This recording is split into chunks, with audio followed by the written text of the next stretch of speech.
عليكم ورحمه الله وبركاته. ازيكم يا حبايبي؟ عاملين ايه؟ يا رب دايما تكونوا بالف خير. يوم جديد هنبدا النهارده، اول يوم نشتغل على العجان اللي جالنا في عيد الام. هنقول بسم الله. النهارده ان شاء الله هنعمل كده معجنات سهله وبسيطه جدا وحشواتها متوفره في البيوت، يعني جبنه تونه، مش هقول لكم بقى فراخ ولحمه وكده، جبن وتونه. النهارده انا هعمل الحشوات بتاعتي جبنه، مثلا جبنه بالزيتون او بالفلفل، وتونه برضو هقطع عليها شويه فلفل. بس انا بحب المعجنات اللي فيها تونه جدا. يمكن الناس تستغربها بس بتبقى طعمها حلو قوي، لان معظم العيال او الاطفال ما بيحبوش التونه او مش بيرضوا ياكلوها عامه، في بيحبها وفي مش بيرضى ياكلها. فايه رايكم لما ندخلها النهارده ان شاء الله في المعجنات وتكون حلوه؟ عندكم حشوات كتير قوي ممكن تتعمل في المعجنات. عندكم ممكن تحطوا عجوه اللي هو التمر، بس التمر اللي هو الطري قوي. ممكن شوكولاته مثلا، ممكن فراخ، ممكن لحمه اللي هي مفرومه او لحمه عاديه متقطعه نساير كده رفيعه، لانشون، جبنه رومي، جبنه شيدر، اي جبنه، مش هطول عليكم. هنقول بسم الله. مقاديرنا بسيطه زي ما احنا متعودين دايما. هنحتاج نص كيلو دقيق. والله انا جايبه دقيق سايب بس انا خلته. اهم حاجه ان انتوا تنخلوا الدقيق في اي حاجه، لو هتعملوا كيكه او معجنات او اي حاجه انخلوا الدقيق بتاعكم، عشان خاطر لما تنخلوه هتفرق قوي في قلب الحاجه اللي انتوا بتعملوها. هنحتاج كوبايه حليب، ممكن تستغنوا عنها وتحطوا ميه، ممكن تحطوا معاهم مع الميه دي 3 معالق مثلا لبن بودر، هتبقى حلوه قوي. وممكن تحطوا نص لبن ونص ميه. اللبن اللي هو الحليب، عشان بس محدش يفتكر اللي هو الرايب، عندنا في مصر اللبن اللي هو الحليب. معلقه خميره فوريه، 3 معالق سكر، ممكن تحطوا معلقتين بس، لكن السكر ده مش هيخلي العجينه مسكره قوي، بس هيخليها اللي هي تتبلع وتبقى حلوه. دول 3 معالق كبار زيت ورشه ملح. خلاص كده مفيش اي حاجه تاني. شفتوا الحاجه بسيطه ازاي؟ طبعا الحاجات دي كلها انا هحطها في العجان. ممكن بقى لو انتوا هتعملوها على ايديكم بتحطوا بقى مثلا الحاجه كلها كده مع بعضها زي ما احنا كنا بنعمل في الاول. هنقول بسم الله. هنقرب بقى كده الكاميرا عشان خاطر الناس اللي بتشتكي ان الحاجه مش باينه او مش واضحه، والمره اوريكم الحشوات، او لما مثلا نعمل العجينه نبقى نوريكم الحشوات.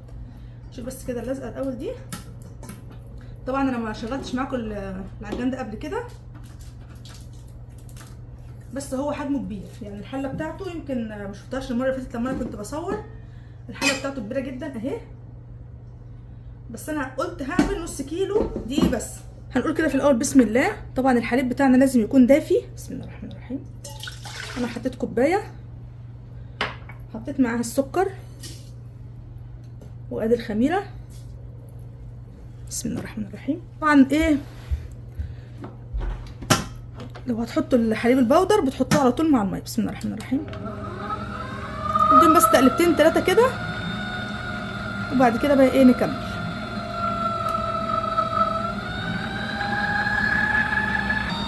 ممكن نحط الملح على الدقيق كده عشان بس ما ننساهوش، حاجه بسيطه قوي.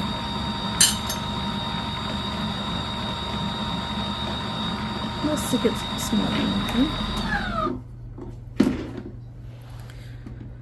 نحط بقى الزيت وبعد كده الدقيق على طول. ممكن نحط الزيت، ممكن نحط كله مع بعضه ونديها مره واحده تقليبه، بس انا بالنسبه لي عادي مش هتفرق. بسم الله الرحمن الرحيم. طبعا لو احتاجنا سوائل تاني بنحط عادي مفيش مشكله. زي ما قلت لكم احنا ممكن نحط كله على بعضه مره واحده. بسم الله الرحمن الرحيم.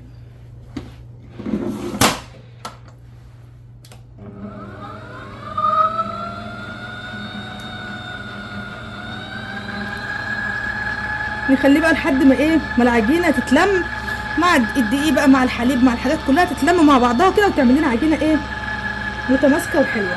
عايزين تعملوها بره في قلب الطبق وبعد كده تحطوها تتعجن هنا مفيش مشكله. عايزين تحطوا كله في العجان مره واحده برده مفيش اي مشكله. حبايبي بصوا العجينه لسه ناشفه، محتاجه تحط لها سوائل. هنحط تقريبا معلقتين ميه او حليب دافي، يعني اهم حاجه ان هي الحاجه تكون دافيه، السائل عامه او السوائل عامه تكون دافيه. وبعد كده هنكمل تاني حاجه السوائل تكون على قد العجينه بالظبط. هنشغل بقى على طول. بسم الله الرحمن الرحيم. بسم الله الرحمن الرحيم. خلاص العجينه بتاعتنا كده اتعجنت وبقت زي الفل. عايزه اقول لكم ان العجين ان الدقيق ده النوع بتاعه خد مني سوائل اكتر من كل مره. يعني كل مره انا متعوده ان النص كيلو الدقيق بياخد كوبايه ميه ومثلا ومعلقتين معاهم. ده اخد مني اكتر من كوبايه ميه او لبن يعني او ميه ومعاهم معلقتين، يعني خدت تقريبا 4 معالق تاني معاهم. بصوا ما شاء الله العجينه بتاعتنا بقت زي الفل، ولا بتتقطع ولا فيها اي حاجه خالص. حط لها بس ايه شويه زيت كده على الوش. هنغطيها بقى ونسيبها كده في مكان دافي لمده نص ساعه او ساعه الا ربع على حسب الجو. طبعا الجو عندنا بدا يحرر فيا دوب حاجه بسيطه وهتلاقوها يعني بدات ايه تنتفخ معانا وتبقى زي الفل. حبايبي على بقى ما العجينه تخمر، دي الحشوات اللي انا ايه هحطها في قلب المعجنات بتاعتنا بتاعت النهارده ان شاء الله. دي جبنه، الجبنه دي يعني مش اللي هي ولا ناشفه ولا طريه، دي عامه جبنه براميلي، بس هو جايبها لي مزبده. انا اول مره بصراحه اجربها مزبده، دي يعني طريه شويه، التانية بتكون ناشفه، فدي اول مره اجربها في قلب المعجنات عامه. وزيتون، ومعانا فلفل بقى اخضر رومي، فلفل الوان زي ما تحبوا، وتونه. دي علبه التونه اللي لقيتها موجوده عندي، دي قطعه واحده مش اللي هي مفتفته يعني. فانا دلوقتي هعمل ايه، اقطع بقى الفلفل وهرجع، لان الفلفل هحط منه شويه على التونه وهحط شويه منه على الجبنه، يعني جبنه هحط منها شويه بالزيتون وشويه بالفلفل. هقطع بس ده الاول كده وبعد كده ارجع لكم.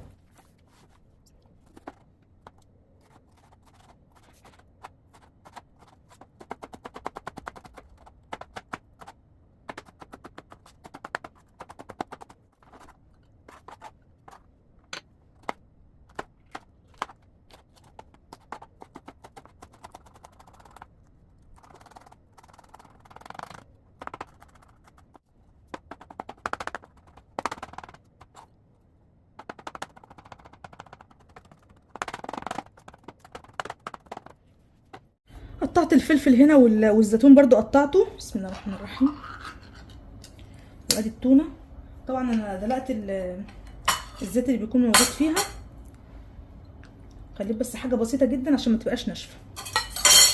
بسم الله الرحمن الرحيم. لو انتوا بقى مش حابين يكون فيها اي زيوت بتفضوها على مصفى، تحط في مصفى كده وتتفضى بينزل كل الزيوت اللي فيها دي. بسم الله الرحمن الرحيم.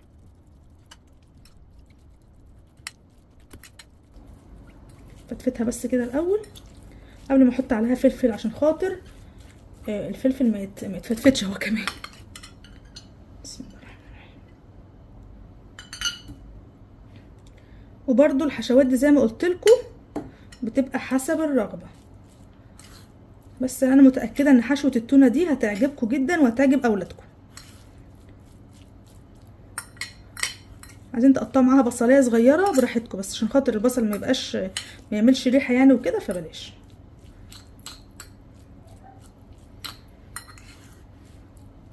طبعا دي كده جاهزه. ناخد هنا جبنه. بسم الله الرحمن الرحيم. شايفه ان كفايه دي، بس كده انا خدت مش عارفه احط بقى على كله زيتون، على الجبنه كلها زيتون ولا مش كلها، يعني احط الزيتون بالمره عليه تبقى الجبنه بالزيتون بالفلفل. مش عارفه، تبقى حشوه واحده يعني. بس دي حلوه كده جميله قوي. في ناس ممكن تحط معاها مثلا واحده جبنه مثلثات بتبقى حلوه برضو، وفي اللي بيستكفي بها كده تبقى جميله ومش وحشه. هحط بقى حته عليها ايه شويه من الزيتون ده، وبرضو حسب الرغبه. حبايبي بسم الله ما شاء الله العجينه خمرت معانا وبقت زي الفل.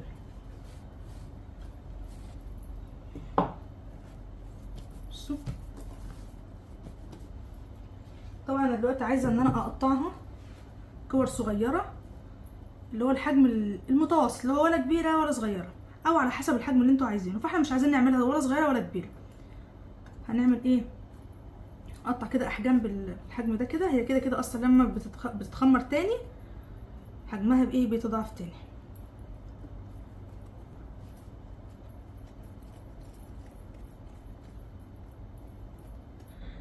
بصوا يا حبايبي، قطعت كده العجين كله بالحجم ده.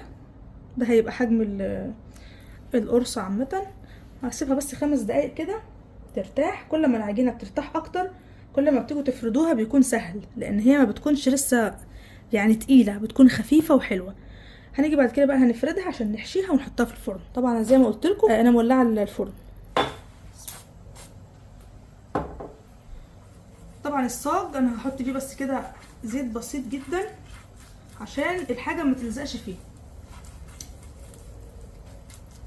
كان ممكن احط ورقه زبده، بس انا حابه المره دي ان انا احط ادهنه زيت بس كده.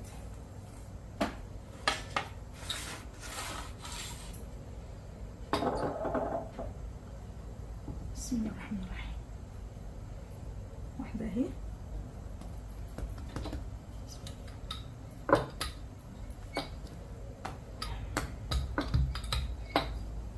فيكم بقى تشكلوها بالطريقه اللي تعجبكم.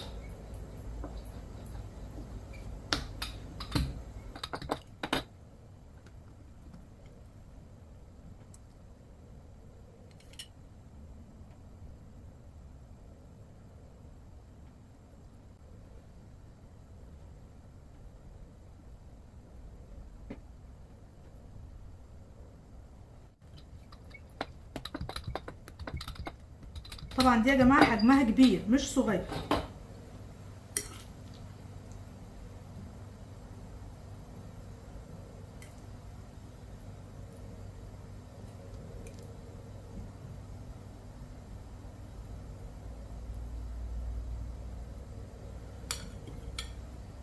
بسم الله الرحمن الرحيم.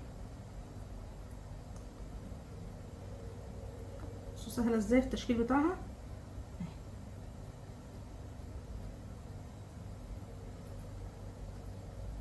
اتاكد بس ان هي اتقفلت كويس عشان خاطر ايه ما تفتحش مننا.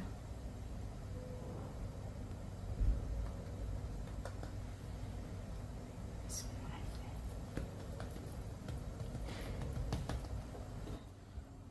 الله الرحمن الرحيم.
غيرت دي، خليتها اللي هي العاديه مش المشرشره، بس دول ما عادش اشيلهم.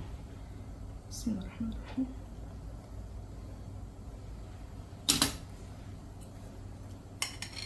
كنت حطيت معلقه صغيره.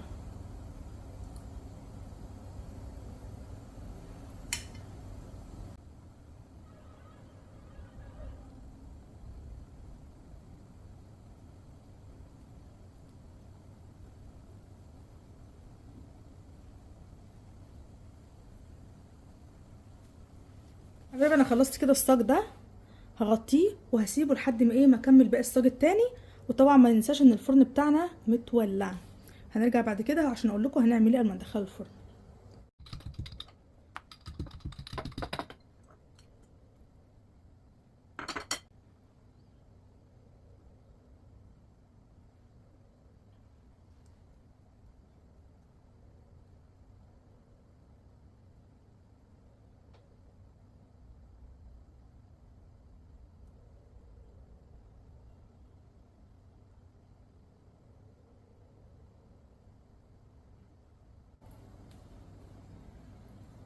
حبايبي خلاص انا خلصت الاتنين اهو.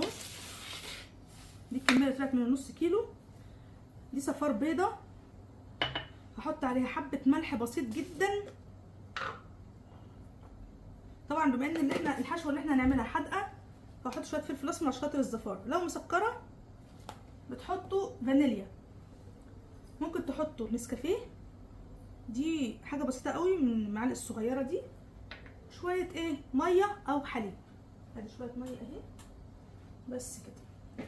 هنقلب بقى كده كل ده مع بعضه، وبعد كده ايه ندهن الوش بتاع كل الحاجات بتاعتنا دي. تقدروا تستغنوا عن اي حاجه من اللي بتتحط على الوش دي. ممكن تحطوا حليب بس، ممكن تحطوا معاه صفار بيضه، ممكن تحطوا نسكافيه مع الحليب، ممكن ترشوا ميه بس براحتكم. بس كل حاجه هتحطوها هتفرق في اللون بتاع القرصه بتاعتنا من فوق. وخلي بالكم ان النسكافيه ده مش هيمرر ولا حاجه، ولا هيغير في الطعم اصلا. ممكن تسيبوها كده يعني متحطوش على وشها حاجه. وانا دلوقتي هحط سمسم وحبه البركه، اللي يريحكم حطوه. طبعا ده اول صاج اتعمل، ده انا هدخله الفرن دلوقتي. وطبعا القرصه نفسها ارتاحت فبقت هشه. لما ما تخلوهاش ترتاح بتحسوا ان العجينه او اللقمه بتاعتكم تقيله. فخلي بالكم عشان بس اللي يقول انا عملت وفي الاخر لقيت ان الحاجه تقيله زي رغيف الفينو كده، لما حد بيعمله في البيت وبيلاقيه بعد كده تقيل، فبيكون السبب ان انتوا ما خليتوش الحاجه بعد ما شكلتوها ان هي ترتاح شويه. بسم الله، حبه البركه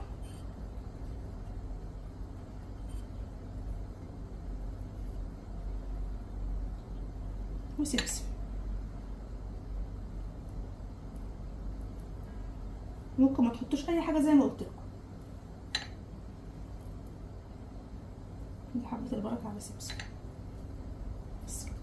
هدخل دي في الفرن على الشبكه على درجه حراره 180 في الرف اللي في النص، والنار شغاله من تحت بس بالظبط كده 20 دقيقه.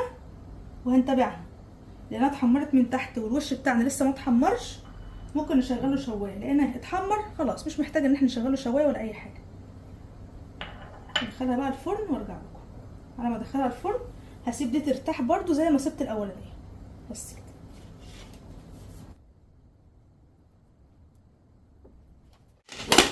بسم الله الرحمن الرحيم.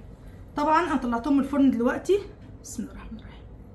بصوا من تحت، ما اضحكش عليكم واقول لكم ان في كذا واحده فتحت عشان ما اتقفلتش كويس. بصوا دلوقتي يا اما بقى نديها بخه كده ميه، يا اما نغطيها بحاجه فيها يعني مبلوله ميه. تمام؟ ليه بقى؟ عشان خاطر تخلي الحاجه دي طريه وجواها طراوه.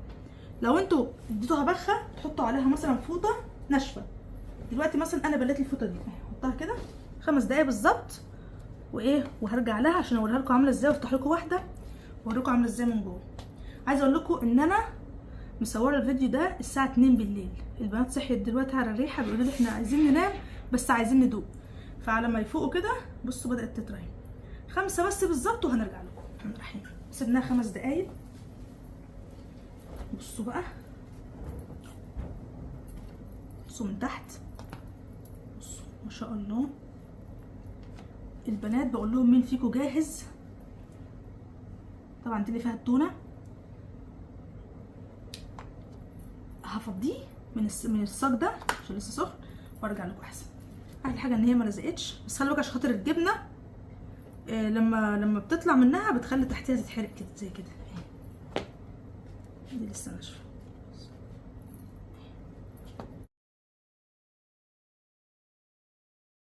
طبعا دي اللي احنا فتحناها عشان انا فتحتها فانا اللي هاكلها.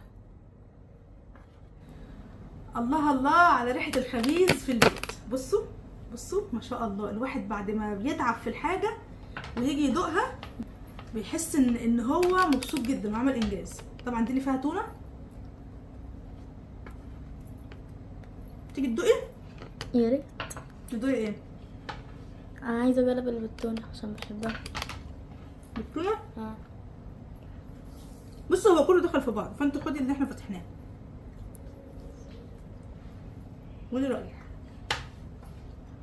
طبعا التشكيل ده براحتكم، سواء ده سواء ده، سواء زي الكايزر، ممكن تعملوه زي الكايزر كده وتسيبوه برضه بيكون حلو برضه.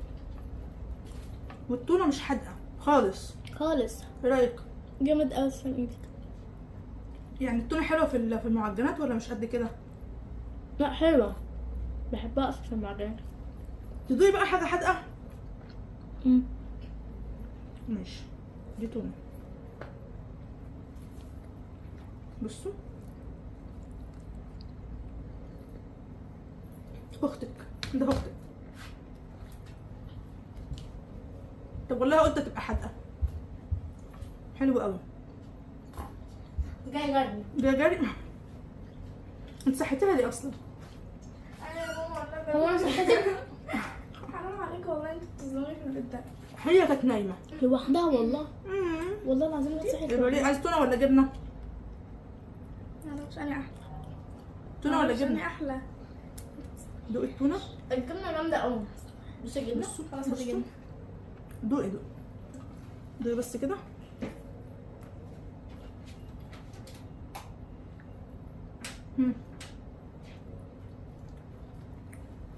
حلوه بس انت حاطه فيها فلفل. انا عارفه انا ما بتحبش الفلفل. انا ولا بحب الفلفل ولا بحب الجوز، انا بحب احنا عايزين ندوق جبنه. فين اللي مفتوح اللي كان بينزل جبنه من شويه؟ جبنه، حاسه ان هي تونه. جبنه، تصدقوا الجبنه نفسها ساحت. يعني الجبنه اللي انا كنت ملياها بصوا ساحت. جبنه ايه؟ الجبنه اللي هي البراميلي. خدي والله انا قلت هتطلع حادقه، بس بصوا ما شاء الله حلوة. القرصه نفسها او الحته نفسها براميل بتشد ازاي يعني؟ هي كده مش حادقه. ده حتى فيها زيتون وفلفل. يا لهوي. الجبنه البراميلي يا جماعه مش حلوه في المعجنات اللي هي المزبده. المزبده دي يعني اللي هي الطريه، الناشفه احلى. يا رب يكون يا جماعه الوصفه دي عجبتكم. ان شاء الله المره الجايه نعمل حاجات احلى من كده بكتير. في مالها عبيطه. والله عبيطة. ينزل بقى ندوقهم تحت. يلا. هنشوف بقى ايه هيقولوا لي. بصي مبدئيا الشكل الله شكل كم من 10؟ شكل 10 من 10. 10 من 10. الله بصوا الفجر. جميل. الفجر. ايه ده موزه؟ انت هنا من امتى؟ عشان تدوقوا استنوا بقى ما نخش. استنوا ما نخش. جاهزه؟ جاهزه يا بنتي. دوقي وقولي لي كم من 10. بجد شكلهم تحفه. انت عايزه تونه ولا جبنه؟ ايه؟ عايزه تونه ولا جبنه؟ عايزه جبنه. اول واحد ده جبنه. اه السنة انتوا طيبين رمضان رمضان خلص. دوقي يا موزه. عيد سعيد عليكم. دوقيهم يا سعيد ماما. عليكم. كنت عايزة تونة. اديها تونه. الله حلو قوي. دي جبنه ولا تونه؟ دي دي تونة؟ جبنه. خدوا انتوا الاثنين واحده. جبنه مش موجودة. دي تونه يا رب. خليها نعم. خدي حته وموزه حته. خدي موز. بس انا اقطع لك حته. دوق الحلوه لا وريني. بس ما ضلش. يلا ودي حته الهدى. هدى قاعده كده غلبانه. انا عايزه ادوق. عايزه ادوق. اهو بصوا بقى العيال دي ممكن بقى لو التونه موجوده ممكن ما ياكلوهاش. قاعدين. واللي ياكل ويقول لي كم من ده 10. بالايه؟ 10 من 10 يا سعيد. حلوه. ازاي والله جيتي في وقتك، والله العظيم جعانه قوي. طب دوق انت جعانه هتقولي لي حلوه ولا وحشه؟ لا دي ده يا ماما حلوه قوي. الجبنه جميله قوي قوي. كمموا كمموا. انت اصلا عظمه. انت دوقتي ايه دلوقتي؟ تونه تونه وفلفل. لا مش تونه. تعالوا انتوا عارفين تونه وفلفل. السعيد دي اه حلوة. مقطعه مع التونه فلفل. تسلم يا حبيبي. حلو قوي. تسلم يا رب. بس بجد دوقي الجبنه. انت بتعملي معجنات تحفه يا ماما والله. دوقي بقى كده فين الجبنه. الجبنه؟ هي هتلاقيها مختفيه في قلب البتاع بس دوقيها. دي بالجبنه. وريني كده. لا حلوه قوي افتح لكم حل هنا. الله ودي التونه. حلوه قوي يا ماما. حلوه يا لافا. ها كل يقول لي ايه اللي عجبته اكتر الجبنه ولا التونه؟ الجبنة. التونه. تونه. يعني اللي ما بياكلش تونه هياكلها غصب عنه. لا انا مش هاكل، ما بيحبش تونه ما يحبها. الجبنه على فكره فيها جبنة. لا افتحها. الجبنه مش باينه عشان خاطر تايهه خالص. هي انا زي ما قلت لكم يا جماعه الجبنه مش حلوه لسه بقول لها ما بحبش تونه. لسه بقول لها ما بحبش تونه. كده بقى دلوقتي. بصي التونه حلوه ازاي. إيه، التونه تتاكل. التونه انا بعد ما كنت برشح الجبنه فصلت لا يا ماما الجبنة التونه احلى.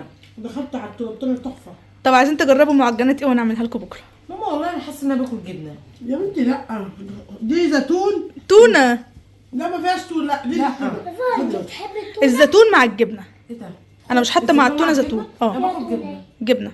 جبنه والله. لا دوقي دوقي كده التونه. التونه حلوه قوي قوي، جميله. شاطره. حلو. لا دي. الجبنه تعالوا كل معانا والتونه مش حلوه. لا هي حلوه. دلع. بس- تعالوا دوار و10 من 10 بصراحه الاثنين احلى من بعض. اعملوا لايك، ماشي. و0 من 10 اعملوا اشتراك. ايه ده؟ اكل. عايز اقول لكم التونه والجبنه الاثنين احلى من بعض بصراحة. اجيب لكم تاني. تسلم ايدك. والله شويه. أنا كنت طب عاملة وبالنسبه للشكل والحجم تحفه والله جميل. اللي بصوا الحاجات دي لو جبنه بس تبقى حلوه للفطار، حلو. لكن تونه جبنه كده غدا عشاء. والله ما بعرفش اعمل الحاجات دي. والله لو اتعلمت بتعلم. هتبقى سهله، هي سهله اصلا. روح ساعات تعلمك حاجات جميله. هي أوي مش ساعات محتاجه تسلم والله يا ام علام، هي بس يا دوب. بجد حلوين قوي قوي قوي قوي. تسلمي لك بجد. واكتبوا لي في التعليقات يا جماعه عايزين نعمل لكم ايه المره الجايه ان شاء الله. احنا نكتب لك. يلا احنا خلاص الفجر اذن. يلا تصبحوا على تسلمي خير. إيدك. باي انت باي. يا سادة انا اتأخرني، يلا بقى النوم الصباح رباح. ماشي.